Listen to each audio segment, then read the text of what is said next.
Amperes law is also known as Ampere circuital law, क्योंकि circulate करते हैं इसमें, क्लोज पाथ बनाते हैं, इसलिए एम्पियर सर्किटल लॉ है। इसको पहले समझ लिया जाए, उसके बाद ब्रेक होगा। तो ये क्या है भाई, एम्पियर सर्किटल लॉ। तो इसमें जिस तरह से गॉस लॉ होता है वैसे ही एम्पियर सर्किटल लॉ भी है। ये कहता है कि कोई भी करंट कैरिंग वायर हो, इसके चलते अगर फील्ड निकालना चाहो, वायर हो जैसा भी या कोई और अरेंजमेंट हो, मैग्नेटिक फील्ड निकालने का एक टूल ये भी है कि कोई क्लोज पाथ लो, शेप चाहे जैसा भी हो, कैसा पाथ होना चाहिए, क्लोज पाथ होना चाहिए। क्लोज गॉस लॉ में क्लोज सरफेस होता था, डीएस डीएस डीएस डीएस से एरिया वाइज हम लोग इनक्लोज करते थे, सर्टेन वॉल्यूम, क्या इनक्लोज करते थे, वॉल्यूम इनक्लोज कर लेते थे, लेकिन वो एरिया वेक्टर से एरिया से इनक्लोज करते थे। अभी इसमें क्या करेंगे, DL DL DL DL DL DL करते करते वापस आ जाएंगे, तो ये बनेगा क्लोज लूप। क्या बनेगा, तो उनका कहना था कि तुम क्लोज लूप के लिए बी डॉट डीएल निकालते चलो। मतलब यहाँ पे मान लो मैग्नेटिक फील्ड है, मैग्नेटिक फील्ड होगा अपना, कैसे मैग्नेटिक फील्ड होगा, कहीं पे इससे मान लो मैग्नेटिक फील्ड है, कोई बात नहीं है। एम्पियर साहब का कहना था कि यहाँ पे एक डीएल लेंथ लो और यहाँ जो मैग्नेटिक फील्ड है उसके साथ डॉट पर रख लो, फिर डीएल लो, डॉट पर रख लो, डीएल लो, बी के साथ डॉट पर रख लो, B dot DL B dot DL B dot DL, इस तरह से करते जाओ। चाहे हमारा मैग्नेटिक फील्ड जो भी है यहाँ डीएल के पास, उससे डॉट पर रख लेने पड़ेंगे। जैसे ई डॉट डीएस लेते थे तो जहाँ डीएस एरिया वेक्टर होता था वहाँ पे फील्ड के साथ डॉट रख लेते थे, वैसे ही यहाँ पे जहाँ डीएल चलते जा रहे हो वहाँ का मैग्नेटिक फील्ड के साथ डॉट रख लो, बी डॉट डीएल करते जा रहे हैं मान लो, और इस तरह से करते करते कहाँ आ जाए, क्लोज कर लिया। तो इनका कहना था कि अगर हम लोग B dot DL close loop के लिए करें और सबको ऐड करते चले तो ये मिलेगा mu not into total current enclose. क्या मिलेगा, म्यू नॉट इनटू करंट। ये उसी तरह से होता था जैसे ई डॉट डीएस होता था, E dot DS is equal to 1/एप्सिलॉन टाइम्स चार्ज इनक्लोज। यहाँ पे है करंट इनक्लोज, और तुम्हें याद होगा कि इधर हमारा होता था 4/एप्सिलॉन कांस्टेंट यूज करते थे, तो यहाँ पे यूज करते हैं वही 1/4π, लेकिन 1/एप्सिलॉन के बदले में म्यू नॉट। ये तो होता है कांस्टेंट में भी एनालॉजी है, बस 1/एप्सिलॉन will be replaced by mu naught, बाकी 1/4π जैसे थे वैसे ही रहेंगे। तो सिमिलरली यहाँ पे जो एनालॉजी की तरह समझना चाहो तो ई डॉट डीएस के बदले में बी डॉट डीएल है, मैग्नेटिक फील्ड का लाइन इंटीग्रल ले रहे हैं। क्या ले रहे हैं, ये क्या था, सरफेस इंटीग्रल का फिजिक्स में नाम है फ्लक्स। बी डॉट डीएस करोगे तो मैग्नेटिक फ्लक्स, ई डॉट डीएस किया इलेक्ट्रिक फ्लक्स, लेकिन यहाँ पे लाइन इंटीग्रल है, लाइन इंटीग्रल का फिजिक्स में कोई अलग से निक नेम नहीं है। सो तुम्हें इसको अगर वर्ड्स में लिखने पड़ेंगे तो ये लिखने पड़ेंगे, line integral of magnetic field for any close loop is mu naught times total current enclose. 1/एप्सिलॉन रिप्लेस हो गया म्यू नॉट से, चार्ज इनक्लोज रिप्लेस हो गया करंट इनक्लोज से। समझो, ये याद रखना है, इसको एम्पियर सर्किटल लॉ बोलते हैं क्योंकि इस तरह से सर्कुलेट करते जाते हैं। अब इसमें नेट जो है, नेट करंट इनक्लोज, इसी में चक्कर है। नेट करंट इनक्लोज में क्या आएगा वो समझते हैं। इधर तो चार्ज इनक्लोज होता था, तो जो गॉसियन सरफेस के अंदर होता था वो चार्ज का नेट, कोई पॉजिटिव है कोई नेगेटिव है, तो इस तरह से पॉजिटिव नेगेटिव सबका अलजेब्रिक सम करते थे। अलजेब्रिक सम का मतलब क्या है, सबके साइन के साथ सम करना गॉस लॉ में। इधर क्या है कि ये साइन के साथ नहीं करने हैं हमें, यहाँ पे जो करंट है, करंट का नेट लेने हैं। तो करंट कैसे लेंगे, तो उसके लिए है भाई कि इस क्लोज लूप जिसके लिए तुम लिख रहे हो एम्पियर्स लॉ, तो इस क्लोज लूप में मान लो कोई करंट इस तरह से आया I1, कोई इधर से ऐसे करंट जा रहा है मान लो I2, इस तरह से मान लो I2 जा रहा है, ये I1 था। सिमिलरली ये भी हो गया मान लो I3 है ये, और ये है मान लो I4, इधर से निकला I4, और इधर है मान लो I5। तो इसमें क्या मतलब हुआ, ये इस तरह से कुछ करंट इसके अंदर से क्रॉस करते हुए जा रहे हैं, कुछ करंट बाहर हैं, लूप के बाहर हैं, तो उनको काउंट नहीं करना है। यहाँ पे जो बी डॉट डीएल यहाँ के अकॉर्डिंगली लिखोगे तो यहाँ पे बी डॉट डीएल का वैल्यू अब लिखने पड़ेंगे। तो बी डॉट डीएल इंटीग्रेट कर रहे हैं क्लोज लूप के लिए, तो वैल्यू आ जाएगा mu not into current enclosed. Current enclose में I1, I2, I3, I4 ये आएंगे, I5 नहीं आएगा। क्यों, क्योंकि ये लूप के बाहर है, इनक्लोज नहीं हुआ लूप में। जो इनक्लोज है उन्हीं को काउंट करने हैं, लेकिन कौन पॉजिटिव ले कौन नेगेटिव ले ये भी चक्कर है। तो यहाँ पे देखो एम्पियर्स लूप मान लो ऐसा लिए हैं, इस तरह से मान लो लिए हैं, हॉरिजॉन्टल लूप है मान लो, भले ये सर्कुलर हो चाहे रेक्टेंगुलर हो, एम्पियर्स लूप कैसा भी हो सकता है लेकिन क्लोज होना चाहिए। तो इस तरह से जब ये हमारा B dot D L B dot D L B dot D L B dot D L ऐसे करते जा रहे हैं, तो ये अगर कर्व फिंगर राइट हैंड का कर्व फिंगर अगर ये लूपिंग सेंस बता रहा है, बी डॉट डी एल ये है डी एल ऐसे करते जा रहे हैं, तो B dot D L traverse कर रहे हैं लूप में ऐसे, तो ये है पॉजिटिव डायरेक्शन। अगर लूपिंग ऐसे कर रहे हो डी एल करके ऐसे कर रहे हो तो ये है पॉजिटिव डायरेक्शन। अगर हम लोग डी एल ऐसे करके कर रहे हैं, मान लो ये लूप है और ऐसे ऐसे D L B dot D L करते जा रहे हैं, तो ये है लूपिंग सेंस, तो ये डायरेक्शन में पॉजिटिव लेंगे। जो भी इस लूप को क्रॉस करेगा इस डायरेक्शन में वो होगा पॉजिटिव, जो इधर आएंगे वो नेगेटिव हो जाएंगे। सिमिलरली यहाँ पे हॉरिजॉन्टल जो तुम्हें दिखाया है, ये डार्क लाइन राइटवर्ड डॉटेड में लेफ्टवर्ड, डार्क लाइन राइटवर्ड मतलब तुम्हारे पास वाला जो हॉरिजॉन्टल लूप है इसमें राइटवर्ड चल रहे हैं और इधर वाले में लेफ्टवर्ड चल रहे हैं, तो ऐसे जब लूपिंग कर रहे हैं तो ये हमारा पॉजिटिव है। जो इससे निकलेगा वो पॉजिटिव होगा, जो इसके अंदर ऐसे जाएगा वो नेगेटिव हो जाएगा। तो यहाँ पे बताओ क्या होना चाहिए I1 को,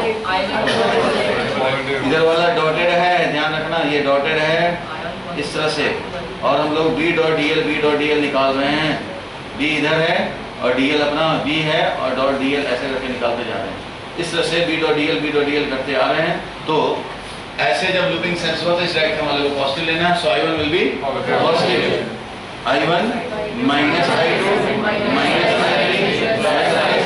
I4 I5 का तो काउंट नहीं करेंगे। ये हो गया एम्पियर्स लॉ का स्टेटमेंट, लिख लो। ये एम्पियर्स लॉ का स्टेटमेंट है, इसके आगे इसके एप्लीकेशंस कर रहे हैं, जिस तरह से गॉस लॉ का था वैसे ही।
कैरिंग वायर फील्ड प्रोड्यूस करता है, इसलिए कुछ जो क्रॉस कर रहे हैं कुछ बाहर है, फील्ड सबका होगा।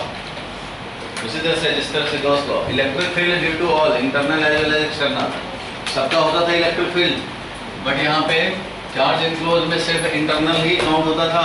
सिमिलरली यहाँ पे भी मैग्नेटिक फील्ड जो नेट है वो ड्यू टू ऑल करंट्स है, जितने भी करंट है चाहे अंदर से जा रहे हो या बाहर का हो, सबके लिए मैग्नेटिक फील्ड प्रोड्यूस है। लेकिन जो इसके अंदर आएगा वो सिर्फ इनक्लोज वाला करंट आएगा। क्या आएगा? तो इनक्लोज वाला करंट किस तरह से आएगा? तो भाई जैसा लूपिंग करोगे उस हिसाब से आएगा। लूपिंग सेंस ऐसा है तो ये है पॉजिटिव डायरेक्शन, और लूपिंग सेंस ऐसा है तो ये वाला है पॉजिटिव डायरेक्शन। इस तरह से दिखाएंगे। लिख तो लिए, इसका स्टेटमेंट पढ़ो ऊपर अंडरलाइन करते हुए। In an open surface, open surface का मतलब समझते हो? ये है ओपन सरफेस, ये ओपन सरफेस है। ऐसे करके ऐसे कर दें तो ये हो जाएगा क्लोज सरफेस। चारों तरफ से पैक्ड कर दें तो क्या बन जाएगा? Close surface. अभी क्या है? ये ओपन सरफेस है। तो किसी ओपन सरफेस में मान लो ये है, इसके बाउंड्री को अगर देखें, बाउंड्री को ट्रैवर्स करें, बाउंड्री को अगर ट्रैवर्स करेंगे तो एक लूप बनेगा। कैसा भी ओपन सरफेस हो, कैसा भी ओपन सरफेस हो, इसको बाउंड्री को ट्रैवर्स करें तो एक क्लोज लूप बनेगा।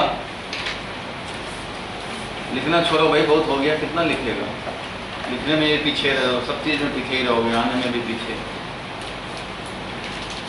इस तरह से कोई ओपन सरफेस हो, इसके बाउंड्री को ट्रैवर्स करें और बी डॉट डीएल, यहाँ का B DL, B DL dot product लेते रहें, लाइन इंटीग्रल लेते रहें, तो बी डॉट डीएल करते जाएं, तो इसके लिए जो हमारा नेट आएगा बी डॉट डीएल करते हुए, तो वो होगा mu naught times total current crossing this area. यही बोलेंगे, क्योंकि इसके बाउंड्री से जब ट्रैवर्स किया तो ये लूप हो गया पूरा, तो ये एरिया इसके अंदर आ गया और एरिया के बाहर वाला इसके लूप के अंदर नहीं आया। पेन को रोक दो, यहाँ से बी डॉट डीएल किए तो this will be equal to total current crossing this area, ऐसा बोल रहे हैं, क्रॉसिंग दिस एरिया, क्योंकि यही हमारा क्लोज लूप के अंदर का है। एक ही बार में समझ लो भाई, फिर टाइम नहीं मिलेगा आपको।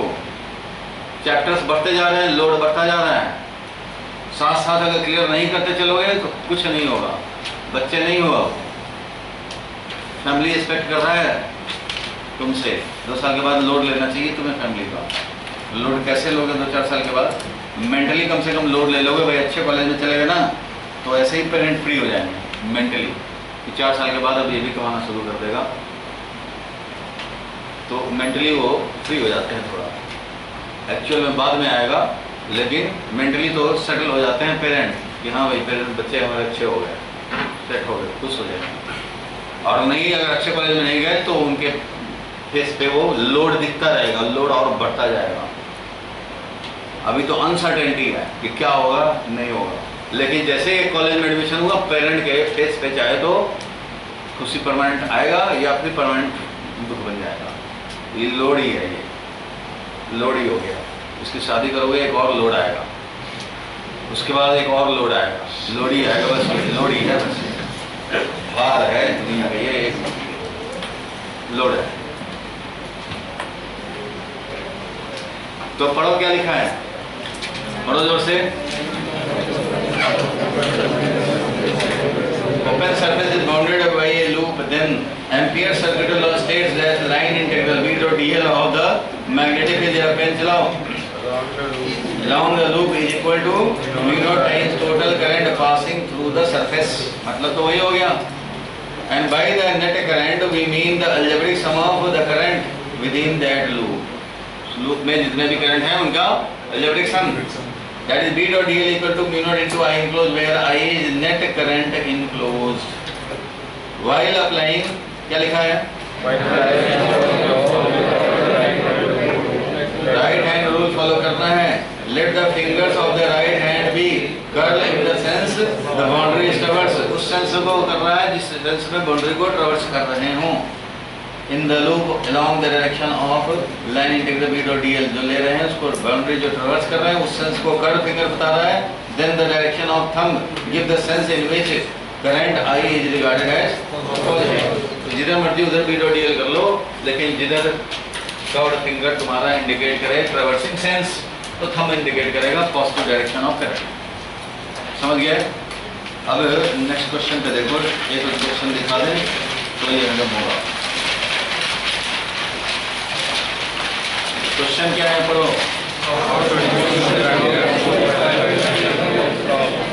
कैसे हम लोग चूज करेंगे, क्या एम्पियर्स लूप, जैसे गॉसियन सरफेस होता था वैसे ही एम्पियर्स लूप। जिस लूप के लिए एम्पियर्स लॉ लिखोगे, स्टेटमेंट लिखोगे, उस लूप, क्लोज लूप को क्या बोलेंगे, या एम्पेरियन लूप बोलते हैं।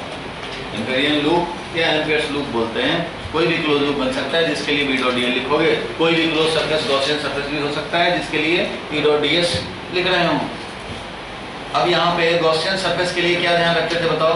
गॉस लॉ के लिए गॉसियन सरफेस क्या होता था, कैसा लेते थे, ऐसा लेते थे कि एरिया एलिमेंट चाहे तो परपेंडिकुलर टू इलेक्ट्रिक फील्ड हो या फिर पैरेलल टू इलेक्ट्रिक फील्ड हो। इस तरह से लेने से क्या होता था भाई, तो calculation E dot D S easily हो जाता था। क्योंकि ई डॉट डी एस जब कैलकुलेट होगा तब तो स्टेटमेंट लिख पाओगे, और इसके लिए ये इवेलुएट हो पाए, इसके लिए जरूरी है कि 90 डिग्री या 180 और 0 हो। समझ गए। वैसे ही एम्पियर्स लूप लेना चाहते हो तो एम्पियर्स लूप लेने के लिए भी तुम्हें क्या ध्यान रखने पड़ेंगे कि B dot D L easily evaluate हो जाए। और B dot D L easily कब इवेलुएट होगा भाई, इसको इवेलुएट करने के लिए बी को क्या होना चाहिए, चाहे तो पैरेलल टू डी एल हो, पैरेलल टू डी एल हो, या फिर B perpendicular to D L हो। ऐसे ही डी एल से बना होना चाहिए एम्पियर्स लूप, तो इजिली इवेलुएट हो पाएगा। क्योंकि ऐसे कंडीशन में थीटा क्या आएगा, 0 डिग्री आएगा या 180 आएगा, और ऐसे कंडीशन में 90 डिग्री हो जाएगा।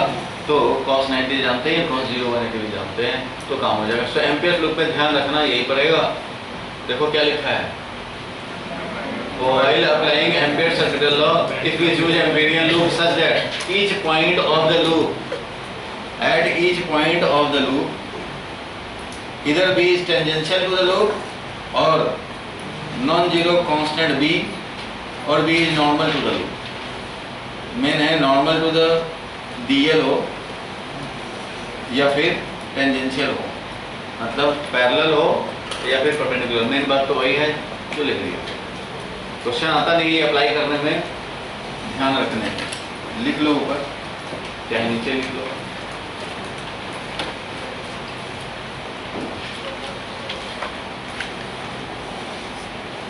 AKA loop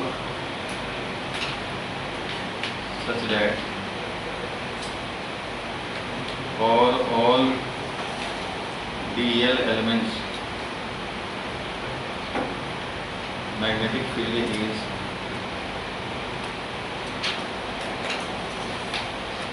the parallel of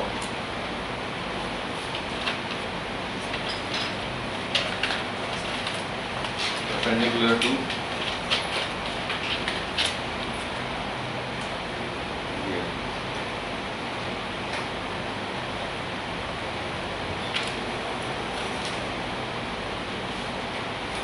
question number 14 देखें। गॉस लॉ को याद दिला दिया कि वहां जो लॉजिक था सेम लॉजिक यहाँ है। इवेल्युएशन हमें करने हैं बी डॉट डी एल को, और इसका इवेल्युएशन तभी इजी होगा जब ये हो, पैरेलल हो या परपेंडिकुलर हो, तो हम लोग इजीली कैलकुलेट कर पाएंगे। नहीं तो फिर कैलकुलेट ही नहीं हो पाएगा, तो स्टेटमेंट नहीं लिख पाओगे, बी कैसे निकलेगा। जिधर उधर इलेक्ट्रिक फील्ड निकालते थे इधर मैग्नेटिक फील्ड निकालेंगे एम्पियर्स लॉ से। तो एनालॉजी की तरह समझ सकते हो, amperes law is analogy of, समझो, गॉस लॉ। वहाँ सरफेस इंटीग्रल ले रहे हैं, यहाँ लाइन इंटीग्रल ले रहे हैं। वहाँ क्या लिया था, यहाँ पे लाइन इंटीग्रल का कोई निक नेम बीच में नहीं है, इसलिए लाइन इंटीग्रल ही बोलना पड़ेगा। अब देखो नेक्स्ट क्वेश्चन पढ़ो क्या लिखा है।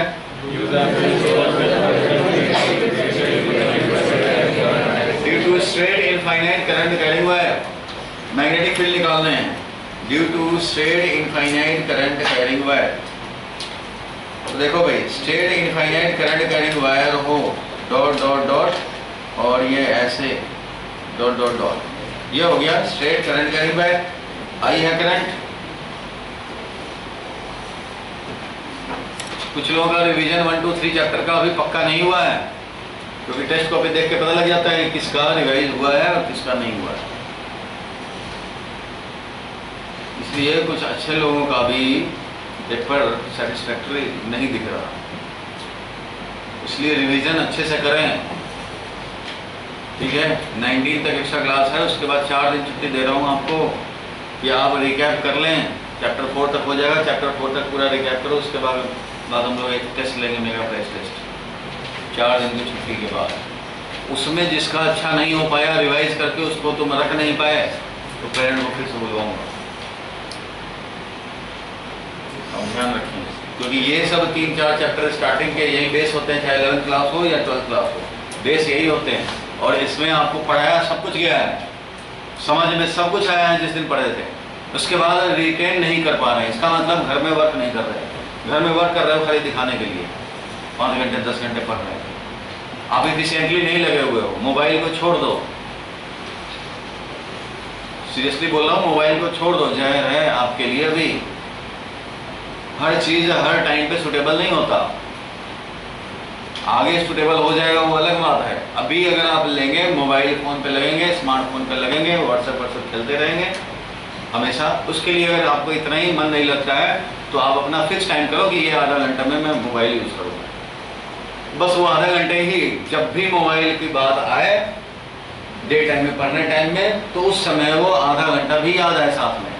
जब इसे व्हाट्सअप करना था, अरे उसने क्या बोला क्या नहीं बोला, तो उसके लिए है ना 8:30 बजे का टाइम शाम में, 8:30 से 9 बस मोबाइल में ही लगे रहते हैं।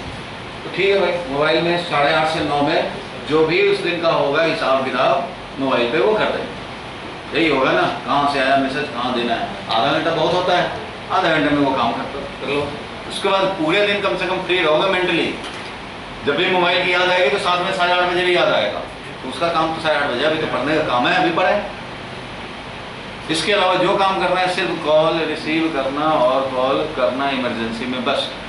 अगर आपको उलझने के तो 1000 रास्ते हैं भाई, उलझने के। जाने हैं वहाँ, जाने हैं A लेवल कॉलेज में, उलझने के लिए 1000 रास्ते हैं। एक रास्ता भी आपको उलझाने के लिए काफ़ी है, आपका टाइम वेस्ट करने के लिए काफ़ी है। किसी को भाई से लड़ने में ज़्यादा मन लगता है, किसी को कुछ और चीज़ में मन लगता है। सबका तो कितने सारे उपाय हैं भाई, आप देखो तो भटकने के 1000 उपाय हैं। सीधे चलने के भी एक उपाय ढूंढ लो, सीधे मंजिल की तरफ चलने के भी एक उपाय ढूंढ लो, बस। वो उपाय ही तुम्हें, वो है इच्छा। हमें भी कुछ करना है, दुनिया में आए हैं तो मुझे भी अपने हिस्से का एक होना चाहिए। दुनिया में आए हैं तो हमें भी अपने हक का, अपने हिस्से का एक होना चाहिए। एक जगह चाहिए जिससे कि मैं भी दिखा पाऊँ कि क्या है। एक हक तो चाहिए, एक होना चाहिए आपको भी। इतने बड़े आसमान में एक आपका भी आसमान चाहिए, मिलना चाहिए। वो तभी मिलेगा, नहीं तो दूसरे के ही छतरी में बैठा रहना। अपना छतरी नहीं है, अपना भी अम्ब्रेला चाहिए। ये इच्छा जिस दिन जागेगी उस दिन आपका सारा काम होना लग जाएगा। लेकिन अगर ये 2 साल बाद जाएगा ना, वेस्टेज है, उसके बाद कुछ नहीं कर सकते। उसके बाद तो अम्ब्रेला में इतने होल हो गए कि आप अम्ब्रेला कितना भी सीधा करते रहो, बारिश आती रहेगी, धूप भी आती रहेगी। अभी अम्ब्रेला बनाने का टाइम है तो अभी लगे हुए हैं दूसरी चीज़ बनाने में, बर्बाद हो जाएंगे। ये है करंट कैरिंग वायर, इसका हमें फील्ड निकालना है। 2 मेथड है भाई। सबसे पहले कौन सा, बायर्स लॉ पढ़ा था, इसका यहाँ पे फील्ड ही निकालना है। मान लो r डिस्टेंस पे, कितने डिस्टेंस पे, r डिस्टेंस पे अगर हमें निकालने हैं फील्ड तो बायर्स लॉ अप्लाई कर देंगे भाई। इधर से एंगुलर पोजीशन कितना, 90, इधर से एंगुलर पोजीशन 90, तो मैग्नेटिक फील्ड क्या हो जाएगा, परपेंडिकुलर डिस्टेंस r और साइन 90 प्लस साइन 90, ऐसा हो जाएगा। That is mu not I upon, ऐसा मिल जाएगा magnetic field at point P using buyers law. लेकिन हमें एम्पियर्स लॉ से अगर निकालना हो, मेथड 2 है मान लो एम्पियर्स लॉ। तो एम्पियर्स लॉ से निकालना चाहते हो तो उसके लिए पहले एम्पेरियन लूप लेने पड़ेंगे। तो एम्पेरियन लूप यहाँ पे निकालने हैं तो यहाँ का तो भी चाहिए हमें। तो इसको हम लोग कंटेन करता हुआ r है तो r रेडियस का एक इस तरह का एम्पियर्स लूप। क्यों ले रहे हैं ऐसे एम्पियर्स लूप, क्योंकि हम लोग जानते हैं कि करंट कैरिंग वायर ऐसा होता है कि उसका फील्ड ऐसा सर्कुलर होता है। कोई भी करंट कैरिंग वायर बैरसाट लॉ में पढ़े हो, any straight current carrying wire, इसका मैग्नेटिक फील्ड इस तरह से सर्कुलर होता है। इसलिए यहाँ पास में देखोगे तब भी सर्कुलर है, दूर देखोगे तब भी सर्कुलर है, बड़े रेडियस का और दूर देखेंगे तब भी सर्कुलर है। इसलिए आर डिस्टेंस पे जो पॉइंट P है यहाँ पे, तो इस P पॉइंट के पास भी ये सर्कुलर ही जा रहा है, सर्कुलर ही है।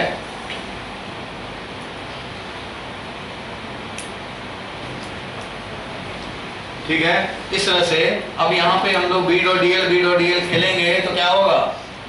B डॉट DL खेला तो B तो उधर ही है जिधर DL है, B उधर ही है जिधर DL है, इसलिए B इधर है उधर ही DL है, इस तरह से है।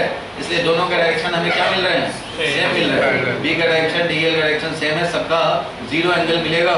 B डॉट DL का जीरो ही एंगल मिलता रहेगा, इसलिए हम लोग इजीली इवेलुएट कर पाएंगे। इसलिए हम लोग यहाँ पे लिखेंगे, क्या लिखेंगे? B dot DL is equal to V not into current enclose, B का वैल्यू DL का भी वैल्यू और cos 0 degree for every DL element, V not into current enclose कितना? तो भाई लूपिंग किया है ऐसे, लूपिंग ऐसे किया तो इधर वाला करंट पॉजिटिव उधर ही तो है, तो हो गया करंट इनक्लोज I। अब बताओ B तो वैल्यू में बाहर निकाल लिया और DL वैल्यू इंटीग्रेट करने हैं हमें, is equal to V not into I। अब बताओ इंटीग्रेशन करें अगर, और इंटीग्रेशन पूरे क्लोज के लिए करें और DL का वैल्यू इंटीग्रेट करें तो क्या मिलेगा? क्या मिलेगा? 2 pi small are capital R. और अगर हम लोग ऐसे लिखें DL इंटीग्रेट किया तो क्या मिलेगा? DL इंटीग्रेट कर रहे हैं तो क्या मिलेगा? अरे DL इंटीग्रेट किए क्लोज लूप के लिए तो क्या मिला?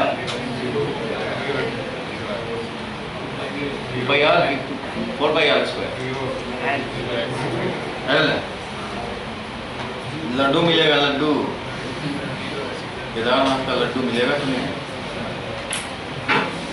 अरे DL ऐड करोगे, DL वेक्टर ऐड करोगे तो वापस आ गए तो पॉलीगॉन नहीं पढ़ा क्या? DL वेक्टर ऐड करेंगे वापस वहीं आ गए। अगर DL करके यहीं रहते तो रिजल्टेंट ये होता, DL करते हुए यहाँ थे तो रिजल्टेंट ये होता। जब क्लोज ही कर दिया तो रिजल्टेंट क्या हुआ? जीरो। ये DL वेक्टर ऐड कर रहे हो, ये DL का मैग्नीट्यूड ऐड कर रहे हो, दोनों में डिफरेंस तुम्हें समझ में नहीं आता क्या? ये DL वैल्यू कर रहे हो तब ना तुम्हें सर्कमफ्रेंस मिल रहा है भाई। DL वैल्यू कर रहे हो, ये DL मैग्नीट्यूड ऐड कर रहे हैं तो सर्कमफ्रेंस 2 पाई आर लिख रहे हैं। इसको भी 2 पाई आर नहीं सोच लेना है, वेक्टोरियल ऐड करना और मैग्नीट्यूड ओनली ऐड करना दोनों में डिफरेंस होता है। वैसे ही दिखा दिया, ये DL वेक्टोरियल ऐड करना होगा तो जीरो होगा। अब ये DL मिला तुम्हें 2 pi R is equal to V not into current enclose, तो B का वैल्यू क्या मिला?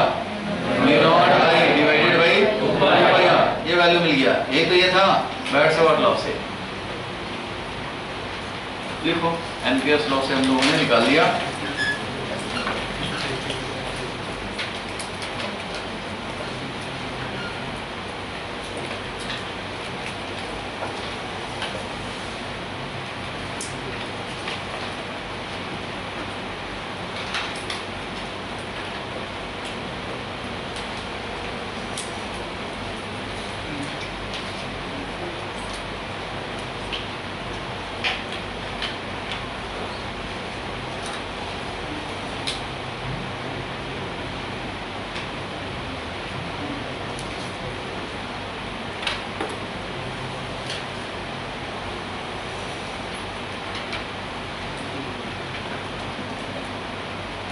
एम्पियर्स लूप दिखा देने चाहिए, जो एम्पियर्स लूप लिया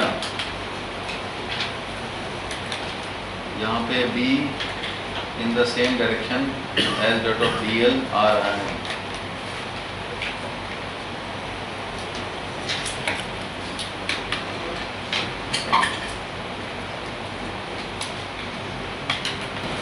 using Ampere's law, Biot Savart law से भी निकाल सकते थे, निकाल लिया, लेकिन एम्पियर सर्किट लॉ ये देखने थे हम लोगों को, ये देख लिया। इसके बाद नेक्स्ट पेज पे आओ, पेज नंबर 9, क्वेश्चन नंबर 15। तो जो से क्या लिखा है?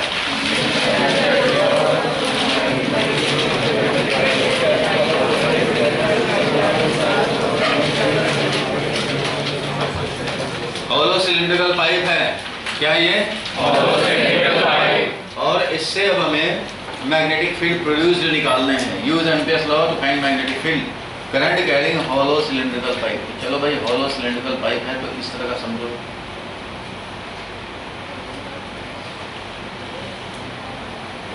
हॉलो पाइप है, हॉलो सिलेंडर है, इस तरह से हॉलो सिलेंडर है और इसके थ्रू करंट है। ये लॉन्ग सिलेंडर है, बोला जाए या ना बोला जाए इसी यही समझते हैं।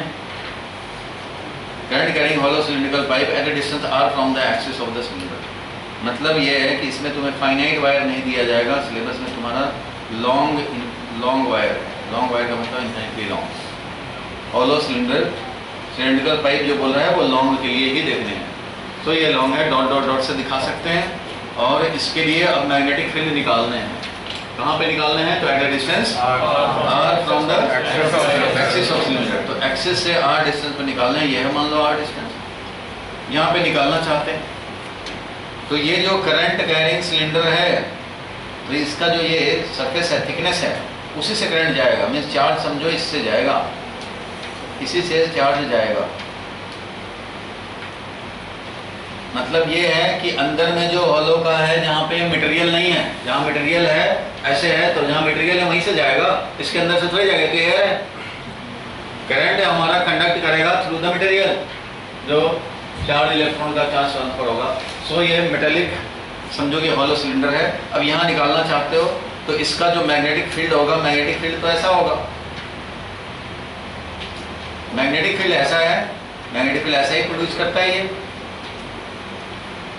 तुम्हें कहाँ पे निकालना है भाई? तो तुम्हें निकालना है आर डिस्टेंस पे। तो यहीं का ये वाला लेंगे, फिर ये मैग्नेटिक फील्ड है और इसी से देख करके हम लोग डिसाइड करते हैं कि एम्पियर्स लूप कैसा लें। बताओ एम्पियर्स लूप कैसा लोगे? रेक्टेंगुलर लें या स्क्वायर लें या सिलिंड्रिकल लें? बोलो, सिलिंड्रिकल लें या सर्कुलर लें या स्फेरिकल लें? कैसा लें? कैसा ही है? सर्कुलर या सिलिंड्रिकल? सिलिंड्रिकल नहीं, सर्कुलर ही लेने पड़ेंगे। सिलिंड्रिकल लूप नहीं होता है, सिलिंड्रिकल सरफेस होता है। एम्पियर्स लूप ऐसा ले लिया। अब इसके लिए बी हमेशा जिस तरह से प्रीवियस क्वेश्चन में था, हमेशा ये डीएल के डायरेक्शन में है और थीटा का वैल्यू 0 मिलेगा। हम लोग यहाँ पे बी इधर, डीएल भी इधर, यहाँ पे बी इधर, डीएल भी इधर ही, यहाँ पे देखेंगे बी इधर है तो डीएल भी इधर ही है, सब सेम डायरेक्शन है, इसलिए यहाँ पे भी वैसा ही काम करेंगे। बाहर के लिए हम लोग देख रहे हैं, ये मान लो सिलेंडर का रेडियस कैपिटल आर है, तो R greater than equal to capital R के लिए देख रहे हूँ, मतलब आउटसाइड के लिए देख रहे हैं। R greater than capital R का मतलब क्या हुआ? आउटसाइड में चले गए, तो आउटसाइड द सिलेंडर देख रहे हैं। ऐसे कंडीशन के लिए लिख रहे हैं हम लोग B dot D L according to Ampere circular law is equal to क्या लिखेंगे? Mu not into current enclose. इसे पूरे से जो करंट जा रहा है पूरे सिलेंडर से, वो आई करंट, पूरे से आई करंट जा रहा है। खाली यहाँ नहीं दिखा देंगे ऐसे आई है, ऐसे दिखाएंगे तो आप समझेंगे दो वायर है ऐसे जा रहे हैं, आई इधर भी आई इधर भी, पूरा ओवरऑल करंट आई है, तो ओवरऑल आई करंट दिखा रहे हैं। करंट इनक्लोज ऐसा लिखेंगे। बताओ अब आगे क्या लिखूं? बी वैल्यू, डीएल का वैल्यू 0 डिग्री, और इसको इंडिकेट करना है B not into current enclose कितना? तो डीएल भी वैसे ही जा रहे हैं। अब जरा ध्यान देना एक बात, डीएल भी वैसे ही जा रहे हैं जिधर बी है, मतलब ये है करंट कैरिंग वायर और ऐसे हमने लूप लिया है, डीएल भी इधर ही, बी भी इधर ही, B dot DL, B dot DL. आप चाहते तो लूप ऐसे भी कर सकते थे, ऐसे भी कर सकते थे। तो इधर क्या होता है कि इसका फील्ड करंट कैरिंग वायर तो ऐसा है, ध्यान देना अभी कब निगेटिव, निगेटिव यहाँ भी ले सकते हैं। ये हमारा करंट कैरिंग वायर, इसका फील्ड तो ऐसे प्रोड्यूस हुआ है, फील्ड तो ऐसे प्रोड्यूस हुआ है। तुम इधर ही चलोगे जैसे प्रीवियस में चला था, तो B D L B D L B D L cos 0 degree मिलेंगे, cos 0 डिग्री मिलते जाएंगे बी डॉट डी एल करोगे तो। लेकिन इधर से भी तो ट्रैवर्स कर सकते थे, ऐसा लूप लिया एम्पियर्स लूप, और डीएल डीएल ऐसे करेंगे। फील्ड तो ऐसे है लेकिन डीएल डीएल ऐसे कर रहे हैं, तो हर बार हमें 180 डिग्री मिलेगा, क्योंकि डीएल ऐसे चल रहा है, बी ऐसे है, तो हर बार 180 डिग्री मिलेगा।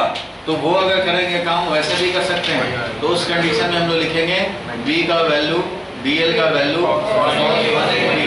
Equal to B not into current enclose. तो जब डीएल डीएल ऐसे कर रहे हो तो ये वाला डायरेक्शन पॉजिटिव होगा, लेकिन तुम्हारा करंट इधर है तो करंट इनक्लोज में क्या लिखेंगे, माइनस आई, और ये हो जाएगा बी डी एल का वैल्यू और cos 180 डिग्री माइनस 1 इंटीग्रेट करेंगे is equal to B not into minus I, तो माइनस आई और माइनस इधर का कैंसिल हो जाएगा और मिलेगा क्या, B dot D L into B not into I. इसलिए मिलना वही है, चाहे आप लूपिंग क्लॉकवाइज करो या एंटी क्लॉकवाइज करो, उससे कोई फर्क नहीं पड़ता, लेकिन जिस हिसाब से लूपिंग करोगे उस हिसाब से करंट का साइन दोगे। तो यहाँ पे हम लोग cos 0 डिग्री वाला लिए, इसलिए करंट इनक्लोज आई लिखेंगे। और बताओ क्या हो जाएगा इसके बाद, b का वैल्यू और dl करेंगे 2 पाई स्मॉल r हो जाएगा is equal to b not into i, और मैग्नेटिक फील्ड का वैल्यू जैसे उधर आया था b not i by 2 pi r, तो यही b not i by 2 pi r हो जाएगा, इनवर्सली प्रोपोर्शनल टू r। बाकी सब है constant, inversely proportional to r आया। लेकिन एक केस ये भी तो होगा r less than capital R, क्योंकि एक्सिस से r डिस्टेंस पे है, ये तो नहीं बोला गया कि एक्सिस से r डिस्टेंस पे लेना है तो r का वैल्यू स्मॉल r का value greater than capital R, less भी तो हो सकता है। अगर हमारा लेस देन है, मान लो केस नंबर 2, तो इस कंडीशन में इसका मतलब इनसाइड की बात हो रही है, तो जब इनसाइड की बात हो रही है तो उस कंडीशन में क्या लिखोगे, तो वैसे ही करेंगे भाई, v dot D L is equal to B not into current enclose लिखना, मतलब ही अंदर की बात करें। अगर यहाँ पे लेते हैं तो ये एम्पियर्स लूप लोगे ऐसे, और एम्पियर्स लूप लोगे, लेकिन हमारा करंट है इधर से जा रहा है। अब यहाँ पे इस एम्पियर्स लूप के अंदर से तो कोई करंट जा ही नहीं रहा, क्योंकि इस तरह का होलो पाइप है और एम्पियर्स लूप तुम्हारा ये है, तो पाइप के थ्रू तो जा रहा है चार्ज, करंट एग्जिस्ट कर रहा है पाइप के थ्रू, लेकिन तुम्हारा एम्पियर्स लूप इसके अंदर है, इसलिए कोई करंट इनक्लोज नहीं हो पाएगा। तो b डॉट डी एल करेंगे, b इंटू डी एल का वैल्यू वैसे ही इंटीग्रेट करेंगे और is equal to cos 0 degree रहेगा b नॉट इंटू 0 क्या रहेगा, cos तो हमारा अगर होगा तो 0 ही होगा, b not into current enclose ही 0 है, तो मैग्नेटिक फील्ड का वैल्यू क्या मिलेगा 0, तो मैग्नेटिक फील्ड 0 है इनसाइड के लिए, लिख लो।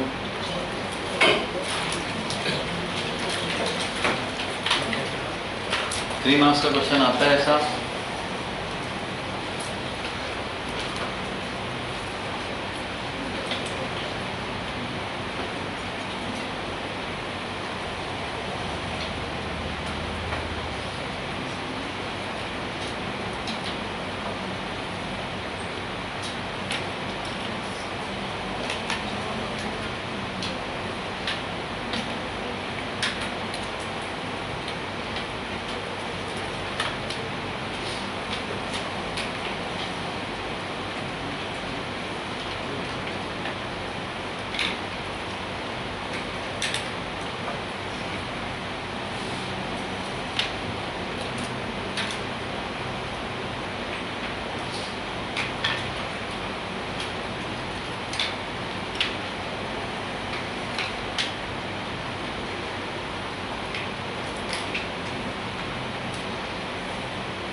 पढ़ो क्या लिखा है,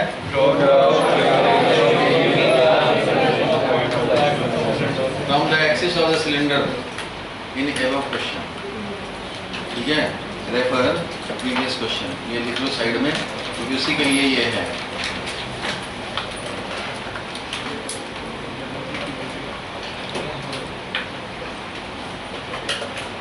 लिख लिया, कनिका ज्यादा होशियार बन रहे हो, कुछ टारगेट ही नहीं है, कहीं जाना है ना, बैठ जाओ भाई बैठ जाओ, कुछ टारगेट नहीं, बस ऐसे ही हंसते हंसते निकल जाने हैं। अब गया टाइम गुड़िया गुड्डा वाला, अब वो गया गुड़िया लेकर के बस मस्त है, वो टाइम नहीं रहा, 12वीं का चाहिए डबल, अब वो टाइम खत्म हो गया भाई।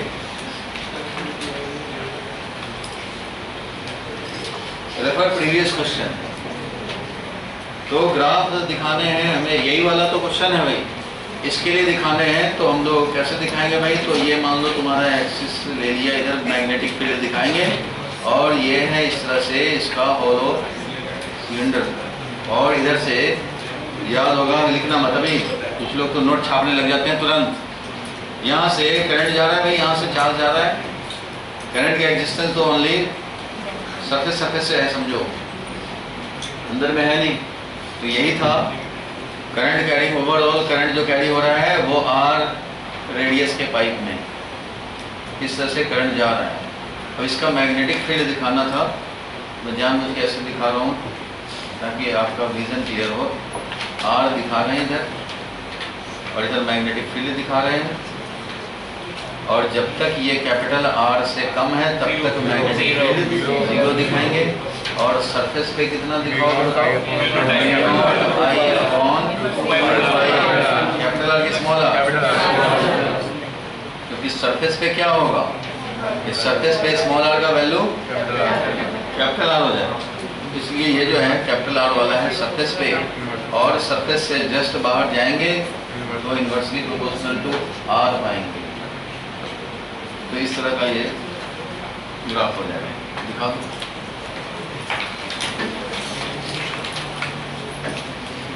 देखो ये आउटसाइड हो,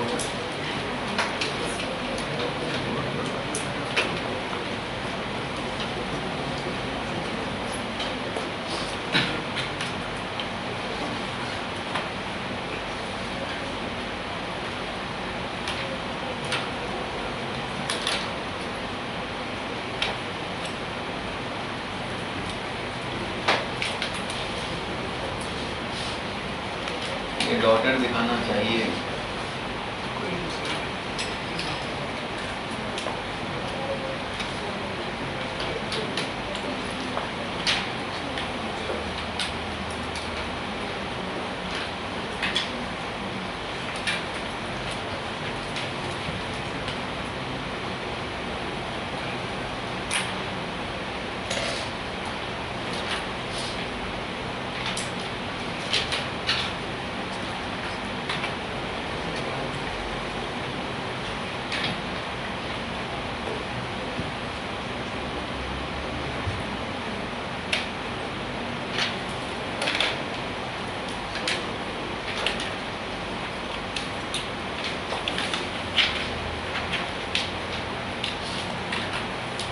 नेक्स्ट पेज पे आप देखें,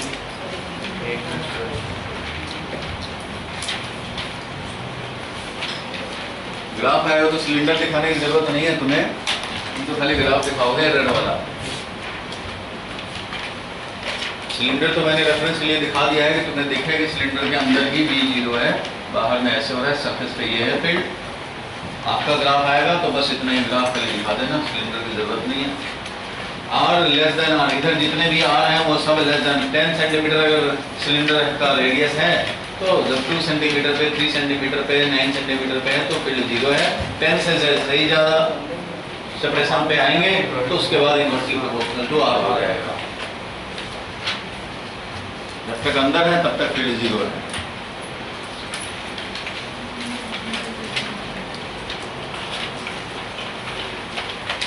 चलो नेक्स्ट पेज पे देखो, पेज नंबर 10, क्वेश्चन नंबर 17, जोर से पढ़ो।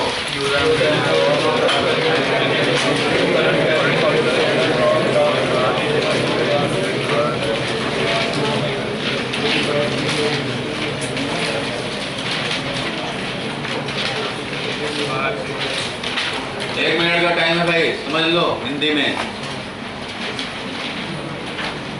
अब बस डिफरेंस क्या हो गया, डिफरेंस बस ये हो गया कि अब ये सॉलिड सिलेंडर है और कोई डिफरेंस नहीं है। मीन्स जो वायर में हम लोग सोचते थे कि सिर्फ सरफेस से करंट जा रहा है, अब इसमें पूरे में सोचने पड़ेंगे, ध्यान देना, पूरे से करंट जा रहे हैं, इधर से भी जा रहे हैं। करंट का existence through out the cross section है। ये भी एक पॉइंट दिया हुआ था, assume uniform current distribution over entire cross section, पूरे क्रॉस सेक्शन में यूनिफॉर्मली करंट डिस्ट्रीब्यूटेड है। इट मीन्स ये नहीं है कि सरफेस से ज़्यादा जा रहा हो, एक्चुअल फैक्ट ये है कि सरफेस से ज़्यादा जाता है। एक्चुअल फैक्ट क्या है कि कोई भी सॉलिड सिलेंडर से जब भी करंट जाएगा तो उसके सरफेस से ज़्यादा इलेक्ट्रॉन्स के ट्रांसफर होते हैं, सरफेस के करंट का एग्जिस्टेंस ज़्यादा होता है कंपेयर टू इनर, और उसको बोलते हैं स्किन इफेक्ट। स्किन से ज़्यादा जाता है, कंडक्टर के स्किन से ज़्यादा करंट एग्जिस्ट करता है, स्किन इफेक्ट बोलते हैं। पढ़ना नहीं है वैसे आपको, आपको इसलिए दे दिया गया है कि uniform current distribution through the cylinder, पूरे क्रॉस सेक्शन में। अब ऐसे कंडीशन में देखो निकालना चाहते हैं, अब इससे एक बार केस बनाएंगे भाई बाहर के लिए R greater than equal to capital R, इसके लिए बनाएंगे। दूसरा केस होगा इसके लिए कि इनसाइड वाले के लिए क्या होगा भाई, क्योंकि इनसाइड का सिचुएशन अलग होगा। बाहर वाले के लिए निकालना चाहते हो तो उसके लिए एक सिलेंडर लेंगे भाई, ये एम्पियर्स लूप लेंगे। बताओ एम्पियर्स लूप कैसा लें, बाहर वाले के लिए सर्कुलर ही लेने पड़ेंगे। इधर वाला डॉटेड दिखाएं क्योंकि करंट हम लोग अपवर्ड लेंगे, इधर वाला हम लोग इस तरह से डार्क लाइन दिखाएं। ये हो गया मैग्नेटिक फील्ड और यही हो गया डीएल वाला भी, डीएल भी इधर ही लेंगे। सो ये इसमें तो कोई चेंज नहीं है, B is in the same direction as that of DL, इसलिए थीटा का वैल्यू 0 मिलेगा। इसमें तो कोई चेंज ही नहीं है, सब कुछ पहले जैसा। और ओवरऑल करंट यहाँ पे जो एग्जिस्ट कर रहा है वो करंट आई है ओवरऑल पूरे सिलेंडर से।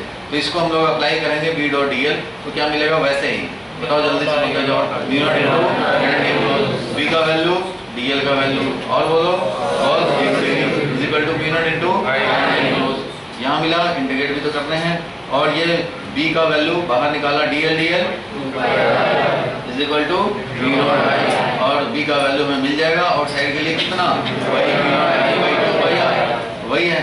चाहे ये सॉलिड सिलेंडर हो या हॉलो सिलेंडर हो या एक वायर हो करंट का, सब में तो यही हाल है, वायर में भी ऐसे ही है। तो इसलिए ये वैल्यू तो आउटसाइड के लिए मिलेगा इनवर्सली प्रोपोर्शनल टू आर वाला।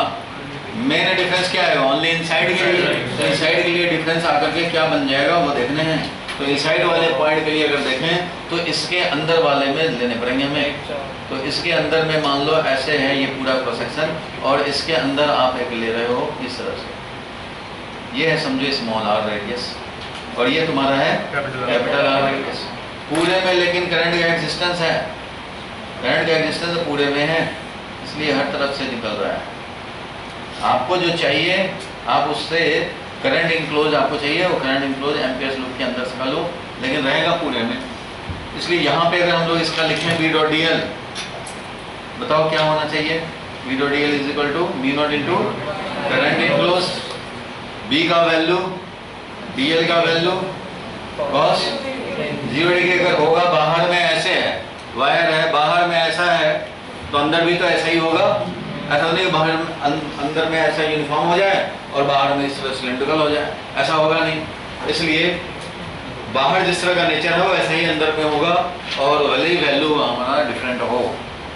तो B D L cos 0 degree is equal to mu not into current enclose लिखने हैं। अब करंट इनक्लोज का वैल्यू क्या लिखेंगे वो तो अलग मैटर हो गया। अब बताओ भाई करंट का वैल्यू क्या लिखें, ये तो आ जाएगा 2 पाई आर, ये क्या आ जाएगा 2 पाई आर, क्योंकि डीएल डीएल नॉट ऐड करेंगे तो उस कंडीशन में 2 पाई आर आएगा। और mu not into current enclose, तो करंट इनक्लोज भाई पूरा करंट है इसमें, करंट आई जो है वो पूरे क्रॉस सेक्शन में हमें इतने ही में चाहिए कि इसके अंदर से कितना करंट जा रहा है, बाहर से जो जा रहा है उसको काउंट नहीं करना है, इतने से जा रहा है, पूरे से करंट जा रहा है, लेकिन हमें तो इतने ही में चाहिए। तो इतने से जितना करंट जा रहा है वो एम्पियर्स लूप के अंदर का है, वो काउंट करेंगे, बाहर वाले का काउंट नहीं करते हैं। जो अंदर वाले का काउंट करेंगे तो बताओ भाई कितना होगा अंदर का current, I divided by capital are, means current पर यूनिट एरिया निकाला, यूनिफॉर्म डिस्ट्रीब्यूशन है, पूरे एरिया के थ्रू इतना करंट है, तो इतने एरिया में क्या होगा भाई, तो पूरा करंट डिवाइडेड बाय पूरा एरिया करो, करंट पर यूनिट एरिया करंट डेंसिटी मिल जाएगा, और जितना एरिया में चाहिए मल्टीप्लाई कर दो। तो इसलिए current upon pi R square, क्योंकि पाई आर स्क्वायर में ये करंट है और तुम्हें चाहिए पाई स्मॉल आर स्क्वायर में, तो ये वाला करंट इनक्लोज होगा। आई डिवाइडेड बाय, अब पाई पाई कैंसिल हो जाए वो अलग मैटर है। इसलिए यहाँ पे बताओ कितना मिल जाएगा, मैग्नेटिक फील्ड का वैल्यू हो जाएगा mu not into I into R square divided by capital R square divided by 2 pi small R. इससे हमें वैल्यू मिलेगा, बताओ वैल्यू कितना मिला, लिखो मत अभी, mu not I upon 2 pi R square capital R square into ये मिल गया, एक आर से तो कैंसिल हो गया। इट मीन्स ये क्या मिला भाई, तो कांस्टेंट है इधर, और B directly proportional to R मिला। जिस तरह से याद होगा, एक होता था हॉलो स्फीयर। हॉलो स्फीयर में अंदर में फील्ड 0 होता था, बाहर में ऐसा होता था इलेक्ट्रिक फील्ड। एक होता था solid sphere uniform charge density वाला, तो उसमें अंदर में डायरेक्टली प्रोपोर्शनल होता था, याद होगा, rho upon 3 epsilon not R. अंदर में यूनिफॉर्मली चार्ज सॉलिड स्फीयर, अंदर में ऐसे होता था, फिर directly proportional to R, rho upon 3 epsilon not into R आता था, बाहर में inversely proportional to R square. वैसे ही यहाँ भी देखो आ गया डायरेक्टली प्रोपोर्शनल वाला, इसलिए इसका जो ग्राफ दिखाएंगे, इसका ग्राफ कैसा हो जाएगा भाई, इसका ग्राफ इस तरह का हो, बाहर में नो डिफरेंस, लेकिन अंदर में हमारा अब b 0 नहीं रहेगा, अब भी हमारा डायरेक्टली प्रोपोर्शनल टू आर होगा। अब देखो ध्यान से, अगर ये अंदर वाला है, ये कोई लिखे नहीं, यहाँ पे बताना है कि ये यहाँ पे कैसे समझे, डायरेक्टली प्रोपोर्शनल जो है, मान लो डायरेक्टली प्रोपोर्शनल ऐसे भी तो समझ सकते थे, और ये ऐसे, ये भी तो समझ सकते थे। हमें क्या पता कि इसको यहीं पे जाके मिलाना है, हमें क्या पता भाई, तो उसको चेक करें। इसका वैल्यू जब हम लोग कैपिटल आर पे पहुंचेंगे तो इसका मतलब सरफेस पे, मैथ्स वाले पढ़े होंगे कैलकुलस, कंटिन्यूटी एंड डिफरेंशियबिलिटी, तो ये वाला करो कंटिन्यूअस है ना, डिफरेंशिएबल है कि नहीं, कंटिन्यूअस तो है, डिफरेंशिएबल नहीं है, क्यों नहीं है, क्योंकि कॉर्नर आ गया इसलिए। तो लेफ्ट हैंड डेरिवेटिव क्या है, इस पॉइंट पे लेफ्ट हैंड डेरिवेटिव क्या है, लेफ्ट हैंड डेरिवेटिव पढ़ा तो होगा, जब left hand derivative right hand derivative equal होते हैं तभी तो डिफरेंशिएबल होता है ना। मीनिंग भी तो समझना चाहिए कुछ। तो यहाँ पे मैं पूछ रहा हूँ लेफ्ट हैंड डेरिवेटिव क्या है, R small R equal to capital R के लिए लेफ्ट हैंड डेरिवेटिव LHD निकालते हो तो क्या है,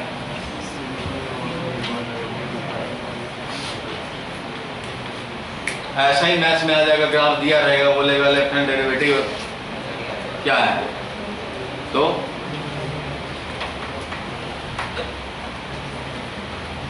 बोलो भाई, मैथ्स वाले ही तो ज्यादा बैठे हुए हैं, बताओ ना लेफ्ट हैंड डेरिवेटिव क्या है, क्यों तुम्हें दिख नहीं रहा है लेफ्ट हैंड डेरिवेटिव क्या है, लेफ्ट हैंड डेरिवेटिव 0।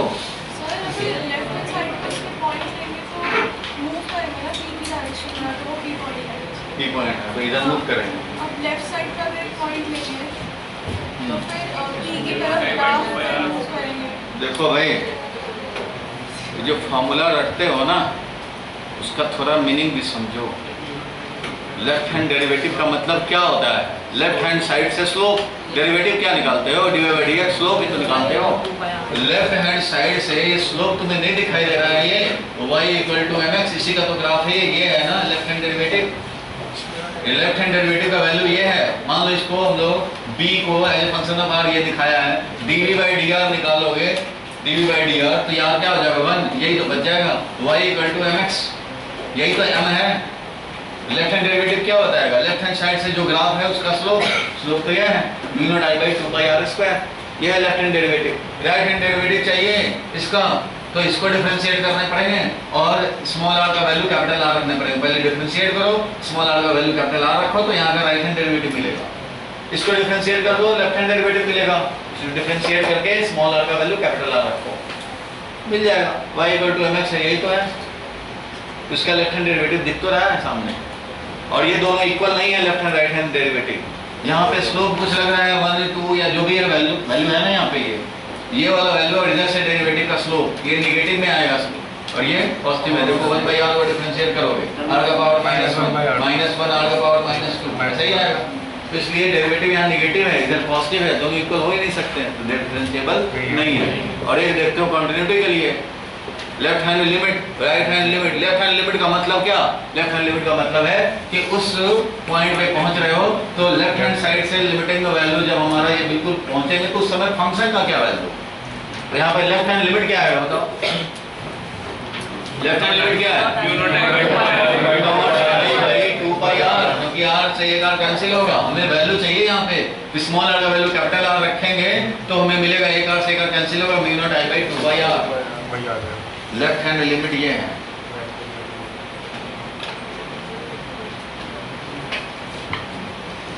ठीक है, लेफ्ट हैंड साइड से चलें तो इस फंक्शन का वैल्यू यहाँ पे पहुंचने से कितना होगा भाई? तो ये होगा mu naught I by 2πr। और इधर से अगर चले, इधर से राइट हैंड साइड से चले तो स्मॉल आर का वैल्यू कम करते करते कैपिटल आर रखेंगे तो क्या मिलेगा? Mu not I by 2πr। मतलब इधर से भी बोल रहा है सरफेस पहुंचोगे mu not I by 2πr मिलेगा, इधर से भी कह रहा है सरफेस पहुंचोगे तो mu naught I by 2πr मिलेगा। इसलिए इन दोनों का मीटिंग पॉइंट होना पड़ेगा। तो दोनों कह रहा है कि मान लो 10 वैल्यू है तो दोनों को 10 पे पहुंचना है, इधर से भी इधर से भी। तो left hand derivative, left hand limit and right hand limit दोनों सेम है, तो कंटीन्यूअस है। डेरिवेटिव अलग है, नॉन डिफरेंशिएबल है, लिख लो।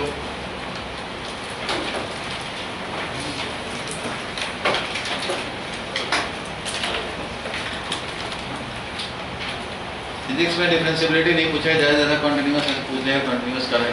पेन उठाना नहीं पड़ा, ग्राफ बन जाए तो लोग ऐसे ही बोलते हैं शॉर्टकट में, कंटीन्यूअस करो।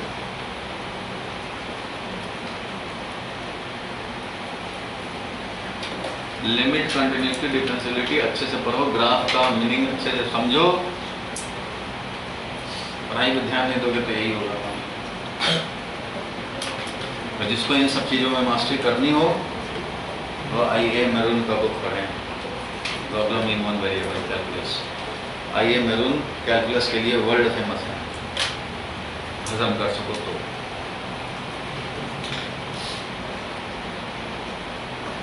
आप लोग तो एनसीईआरटी मैथ्स वाले करते रहते हैं। ट्रिग्नोमेट्री एसएल लोनी से पढ़ो, कैलकुलस आईए मैरून से पढ़ो। आप बोलोगे कि इंट्रेंस में क्वेश्चन ही नहीं सॉल्व होते, कैसे सॉल्व होंगे? एनसीईआरटी मैथ्स में एनसीईआरटी कुछ भी नहीं है, बेकार है, ऐसी है बस फॉर्मेलिटी। मैथ्स का एनसीईआरटी करके सीबीएसई में मार्क्स भले ही आ सकते हैं।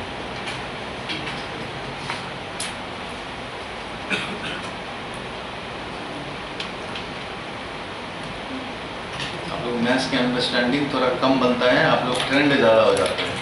इस टाइप का क्वेश्चन को ऐसे करते हैं, इस टाइप का क्वेश्चन को ऐसे करते हैं।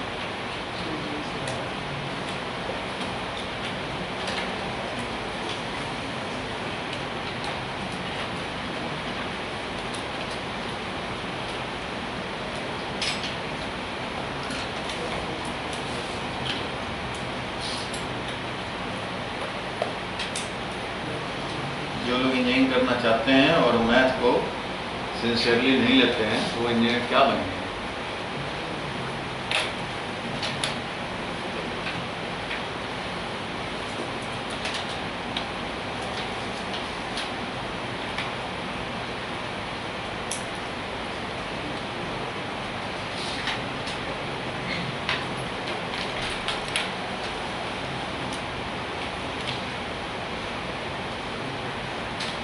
कुछ होमवर्क भी दिया था इवनिंग के लिए, 8 क्वेश्चन पोटेंशियोमीटर का दिया था। 8 क्वेश्चन वो इवनिंग वाले क्लास में चेक करेंगे।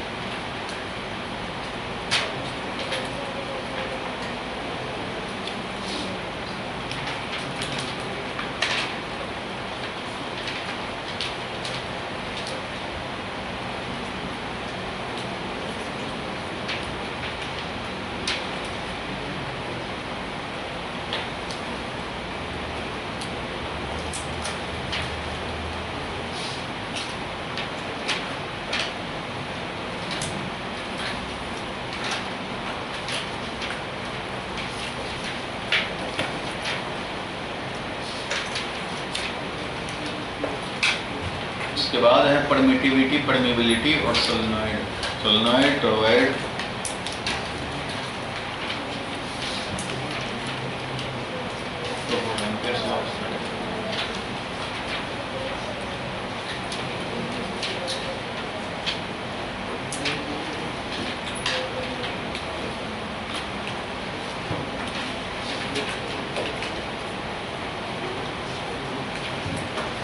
बस यही लिख करके आज का काम खत्म। और जरा लेट आने वाले टाइम पे आए,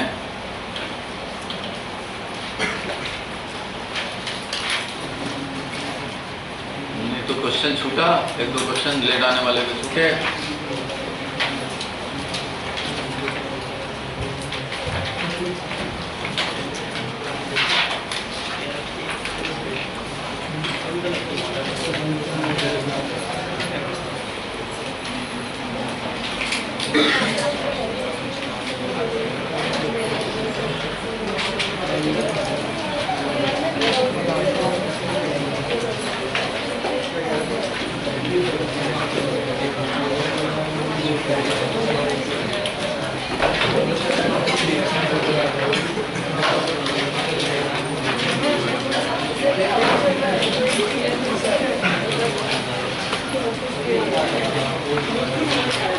हो